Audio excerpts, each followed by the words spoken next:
গতকাল আপনারা হয়তো জানেন উপখাদ্য পরিদর্শক খাদ্য অধিদপ্তরের একটি পদ উপখাদ্য পরিদর্শক পদে দেশব্যাপী নিয়োগ পরীক্ষা ছিল।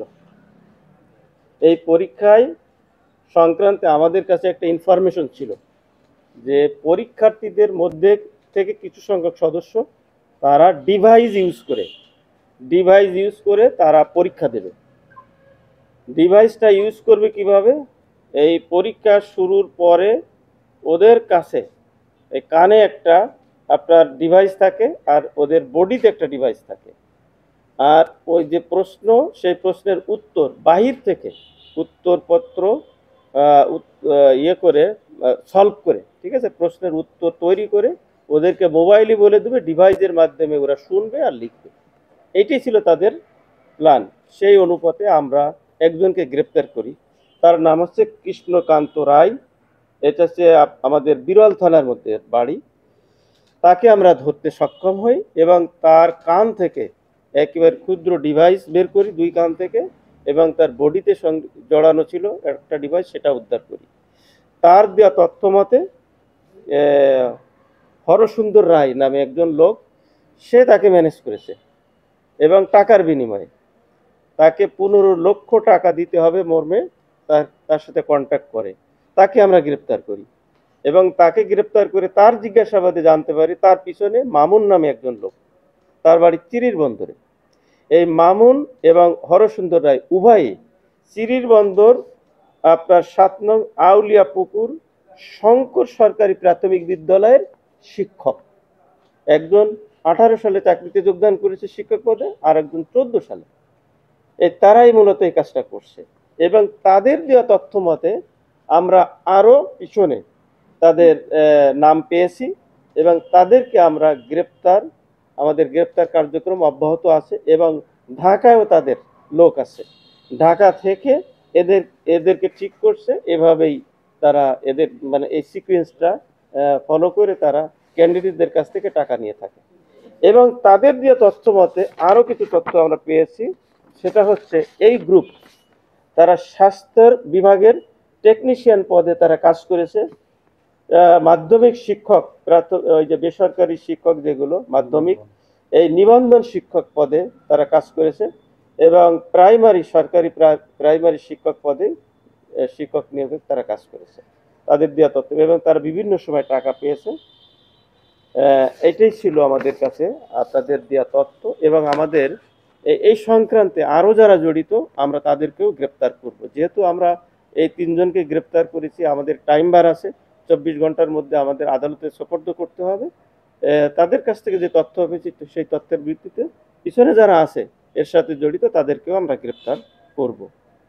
আপনারা একই কায়দা রংপুর আমরা দেখলাম যে খাদ্য পরীক্ষা আমরা জানতে চাচ্ছি সরকারি পর্যায়ে কি জড়িত আছেন, খাদ্য বিভাগ বা প্রাইমারি পরীক্ষার সুবিধা জড়িত আছে কি নাই এটা আমরা এখনো বলতে পারবো না, কারণ এর পিছনে আরো লোক আছে।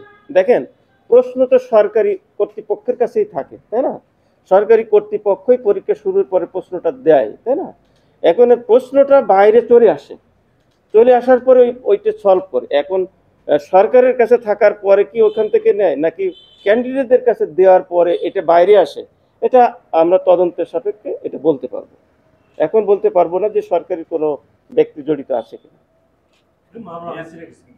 জি, মামলা হয়েছে ডিবি। জি,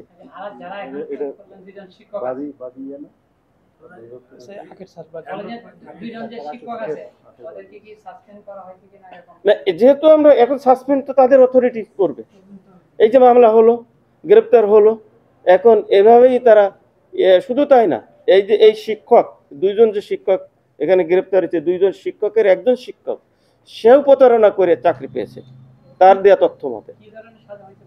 এটা কি ধরনের সাজা হইতে পারে, সাজা নির্ধারণ করবে আদালত। আমার একটা জানার বিষয় সেটা হলো যে এইভাবে গতকালকে যে পরীক্ষাটা হলো কতজন ক্যান্ডিডেট এইভাবে পরীক্ষা দিয়েছে দিনাজপুরে? রাইট, আপনি একটা ভালো কোশ্চেন করছেন। তারা একটা মেসে থাকতো, ঠিক আছে, মেসে থেকে তারা এই কাজটা বাস্তবায়ন করতো। আমরা ওই মেসে অভিযান চালিয়ে আমরা 24টা প্রবেশপত্র অ্যাডমিট কার্ড উদ্ধার করেছি। তার মানে 24 জনের সাথে কন্ট্যাক্ট হয়েছে, এটা তো নিশ্চিত। Minimum, minimum. এবং আরো বেশি আছে বলে আমাদের ধারণা। এটা তো একটা অঞ্চল দিনাজপুর, এই পরীক্ষাটা তো হচ্ছে সারা বাংলাদেশে, তাই না? তা সারা বাংলাদেশে তাদের এরকম ক্যান্ডিডেট আছে, সেখানে ধরা পড়ে নাই, তারা পরীক্ষায় সফল হয়ে গেছে, আর তো তাদের ধরা পড়ার তো আর কোনো সুযোগ নেই, তাই না? আমাদের এখানে ধরা পড়লো। শুধু তাই নয়, তাদের কাছ থেকে আমরা 5টা ডিভাইস উদ্ধার করেছি, ঠিক আছে? 10টি ওই যে আপনার নন জুডিশিয়াল স্ট্যাম্প, তাই না? এই যে চুক্তিপত্র, যে টাকা পয়সা দেওয়ার, যেমন এদের কাছে যে ক্যান্ডিডেট ছিল তার 15 লক্ষ টাকা দেওয়ার কথা ছিল, তো এদের কাছ থেকে তাদের আপনার মূল সার্টিফিকেট, এসএসসি, এইচএসসি এবং অনার্স পাস করা বা ডিগ্রি পাস করার যে মূল সার্টিফিকেট, সেগুলো তারা জব্দ করছে, ঠিক আছে? 24টি অ্যাডমিট কার্ড আর 5টি এই কাজে ব্যবহৃত 5টি মোবাইল ফোন উদ্ধার করেছি। এবারে সেখানে তাদের কমিউনিকেশন, হ্যাঁ, সার্টিফিকেট উদ্ধার হয় নাই, সার্টিফিকেট উদ্ধার হয় নাই, তবে অ্যাডমিট কার্ড উদ্ধার হয়েছে এবং নন জুডিশিয়াল স্ট্যাম্প উদ্ধার হয়েছে।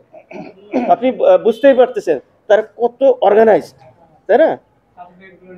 সার্টিফিকেট গুলো তাদের কাছে রাখছে, ওই যে টাকা দিলে, এবং ব্ল্যাঙ্ক চেকও নিয়েছে, ব্ল্যাঙ্ক চেক নিয়েছে, মূল সার্টিফিকেট গুলো নিয়েছে, নন জুডিশিয়াল স্ট্যাম্পে চুক্তি করেছে, ঠিক আছে?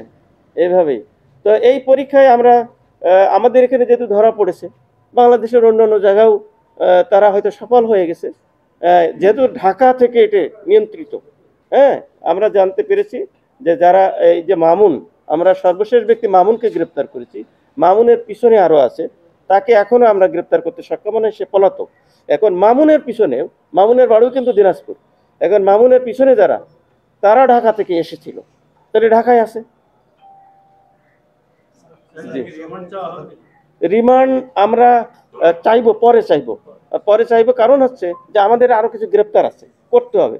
তাদেরকে গ্রেপ্তার করার পরে এদেরকে রিমান্ডে এনে তখন আমরা ক্রস করব যে এদের বক্তব্য তাদের বক্তব্যের সাথে কতটুকু মিল, কথা বুঝেন নাই?